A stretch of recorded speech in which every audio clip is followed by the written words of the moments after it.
Miracle miracle. আজকে আপনাকে সৌরভের আর একটা কাহিনী শোনাবো। তার আগে দই রয়েছে ভোকালস এবং ড্রামসে, চিকু রয়েছে তবলায়, আর পারকাশনস ও ঢোলে রয়েছে কাকা। গল্পটা বলো। গল্পটা হচ্ছে, এবার বললে বিশ্বাস করবেন না আপনারা। আমের ভেতর কটা আঁটি আছে এটা বাইরে থেকে সৌরভ বলে দিতে পারে। মানে কলা বাঁকা না সোজা এটা পর্যন্ত সৌরভ বাইরে থেকে দেখে বলে দিতে পারবে। মানে কি বলবো, ও যখন পাঁঠার মাংসের দোকানে যায় মানে বলে না রানসে দিজিয়েগা, পাঁঠা ওই ছুরিটা চালানোর আগের মুহূর্তে দোকানদারকে বলে দেয় সৌরভ আসবে, আমার এই পোর্শনটা সৌরভের জন্য রেখে দিও। মানে এতটা নিবেদিত প্রাণ পুরো জিনিসটা। ইনফ্যাক্ট এত ইয়াং দেখতে সৌরভকে, সৌরভের ছেলে না রিসেন্টলি যে বিয়েটা করেছিল সেখান থেকে নয়, তার আগে একটা আছে অন্য কেস, যাকে তোমরা অলোকের শালা বলে চেনো, ও তো ম্যাক্সির বড় ছেলে, এই তো এখানে এসছে। এদিকে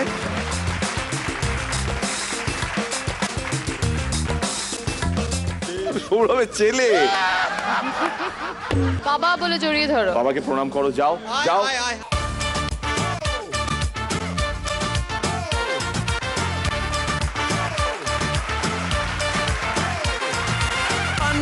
বাবাকে একটা চুমু খাও জড়িয়ে ধরে।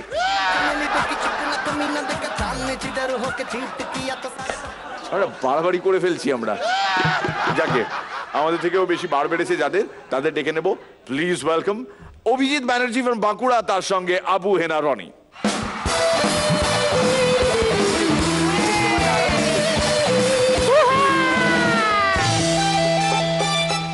পৃথিবীতে কত নীচ কত লোক বর্বর, পৃথিবীতে কত নীচ কত লোক বর্বর, আমি আর কেউ নই মুঘল সম্রাট আকবর। বিশ্বাস হচ্ছে না তো? আমারও বিশ্বাস হয় না। সে আগে কি সময় ছিল, কি যশ প্রতিপত্তি ছিল আমার, কত সেনা সামন্ত আমার অধীনে কাজ করতো, সবাই আমাকে ছেড়ে চলে গেছে। কেউ জুট মিলে কাজ করছে, কেউ স্পঞ্জ আয়রন ফ্যাক্টরিতে কাজ করছে, কেউ বিয়ে করে চাষ শুরু করেছে, মানে আলু বেগুন আর কি। তানসেন সেও আমাকে ছেড়ে চলে গেছে, একটা বাংলা ব্যান্ড খুলেছে, ব্যান্ডেজ না কি যেন না। আমার সাথে আছে বলতে শুধু একমাত্র বীরবল। আকবর বিদায় দে না ঘুরে আসি, আকবর বিদায় দে না ঘুরে আসি, বীরবল আমি বলছি শোনো হইছে হুপিং কাশি, আকবর বিদায় দে না ঘুরে আসি। এই হচ্ছে আমার বীরবল। আসলে আমার নাম ছিল বীর বলবল। হিসেব মতো তো সেটাই হওয়া স্বাভাবিক, কিন্তু আপনার অধীনে থাকার পর আমার নাম হয়েছে বীরবল। তোকে আর কষ্ট দেব না রে, শুধু বীর শুনতে খারাপ লাগবে। আচ্ছা বীরবল, তুই এরকম খুঁড়িয়ে এলি কেন? মহারাজ, হাতির পিঠে চড়তে চড়তে এরকম দুলুনিতে হাঁটার এরকম অভ্যাস হয়ে গেছে মহারাজ। এই আবার কোনো কথা হলো? আর আমার তো এতগুলো রানী, কই আমার কি হাঁটা পাল্টেছে? মহারাজ, আগে আপনার আঙ্গুলে সোনার আংটি ছিল, এখন পারেন না কেন মহারাজ? যাতে সবাই বুঝতে পারে আমার আর আগের মতো কিছুই নেই। মহারাজ, আপনি আগে স্বর্ণ খচিত রাজ পোশাক ছিল, ওগুলো বাদ দিয়ে কেন ছেঁড়া গেঞ্জি পরেন মহারাজ? যাতে সবাই বুঝতে পারে আমার আগের মতো কিছুই নেই। কিন্তু মহারাজ, আগে আপনার স্বর্ণ খচিত ধুতি ছিল, কিন্তু এখন ছেঁড়া লুঙ্গি পরেন কেন মহারাজ? যাতে সবাই বুঝতে পারে আমার আগের মতো কিছু অন্তত আছে। আচ্ছা মহারাজ, আমার মাথায় কিছু প্রশ্ন এসেছে। মহারাজ, প্রথম বিশ্বযুদ্ধ কবে হয়েছিল মহারাজ? ওই তো ওই দ্বিতীয় বিশ্বযুদ্ধ কাদের সাথে হয়েছিল মহারাজ? ওই তো ওই যে মহারাজ, মিরাক্কেলের টিআরপি কত মহারাজ? বীরবল, প্রশ্ন আমাকে এত উল্টো পাল্টা করো না, আমি গুগল নই। আচ্ছা মহারাজ, আপনি ভালো মানুষে এরকম রেগে যাচ্ছেন কেন মহারাজ? এইটা তুমি ভালো কথা বলেছো। এই আমি ভালো মানুষ বলে আমার এক বন্ধু আমাকে ভালোবেসে শুধু মানুষ বলে ডাকতো। তারপর আমি একদিন আমার এক রানীকে ভালোবাসছি, আমার বন্ধু লুকিয়ে দেখে ফেললো। তারপর দিন আরেক রানীকে ভালোবাসছি, সেই বন্ধু আবার দেখে ফেললো। তারপর এইভাবে 5 দিন পর দেখার পর আবার সেই বন্ধু একটা সিদ্ধান্ত নিল। কি সিদ্ধান্ত মহারাজ? সবার উপরে মানুষ সত্য, তাহার উপরে না। মহারাজ, আপনি কখনো বাঘ শিকার করেছেন মহারাজ।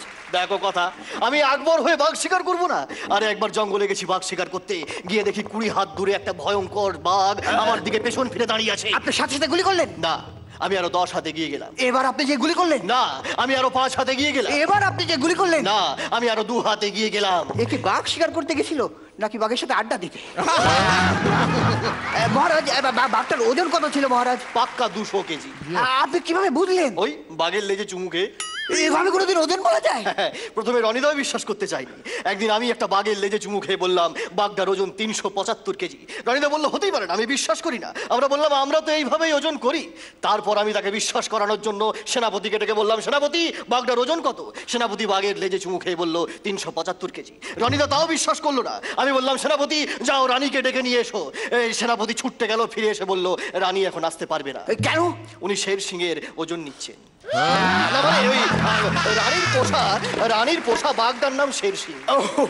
মহারাজ, আমারও কিন্তু খালি হাতে বাঘ শিকার করার ইচ্ছে করছে। বাবা এটা খুব ভালো কথা। মনে করো তোমার সামনে একটা বাঘ দাঁড়িয়ে আছে।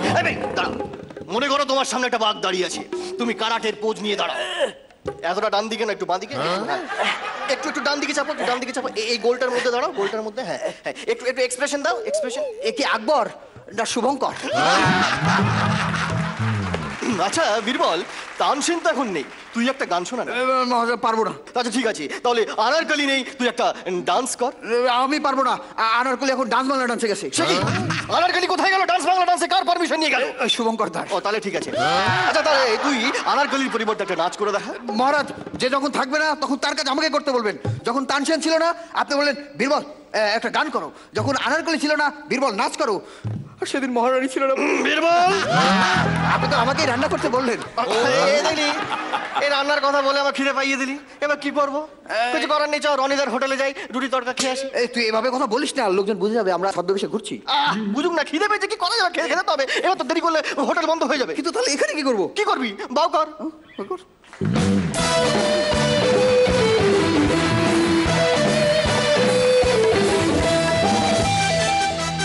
বাহ, পৈতেধারী আকবর আর সঙ্গে বীরবল। হ্যাঁ, বেশ ভালোই। তোদের দুজনের পারফরমেন্স তো ভালো লাগবেই। Something was missing. নামক বোধহয় কম ছিল, কিছু একটা ছিল না। দুজনেই খুব ভালো পারফর্মার। স্ক্রিপ্টে হয়তো কোথাও আরেকটু ওই কমপ্লিসিটিতে গিয়ে একটা ধাক্কা দরকার ছিল, একটা লাস্ট পাঞ্চ দরকার ছিল, যেখান থেকে শুরু হলো প্রায় শেষ অবধি ওখানেই রইল, এরকম একটা মনে হয়েছে। সেটা তোমাদের খুঁত নয়। অল দ্য বেস্ট, পরের বার দারুণ হবে। অভিজিৎকে আমি একটা প্রশ্ন করতে চাই। Abu Hena Roni is a marvellous performer. এই কম্পিটিশনে, এই গোটা সেট আপের সিস্টেমে ও তোমার সিনিয়র। ওর সঙ্গে পারফর্ম করতে কেমন লাগলো তোমার? একটা সত্যি অন্যরকম একটা অনুভূতি, যে যাকে আমি দেখতাম 6-এর সময়, সিজন 6-এর সময়, তার সাথে একটা প্ল্যাটফর্ম শেয়ার করছি, এটা মানে সত্যি ভাষায় প্রকাশ করার নয়। এইটা তো তোমার বক্তব্য, আমাদেরটা শোনো, রাদার আমারটা শোনো। আমি আজও বিশ্বাস করতে পারি না যে আমি আবু হেনা রনির মতন একটা ট্যালেন্টের সঙ্গে শেয়ার করি এই স্টেজ, এই মঞ্চে।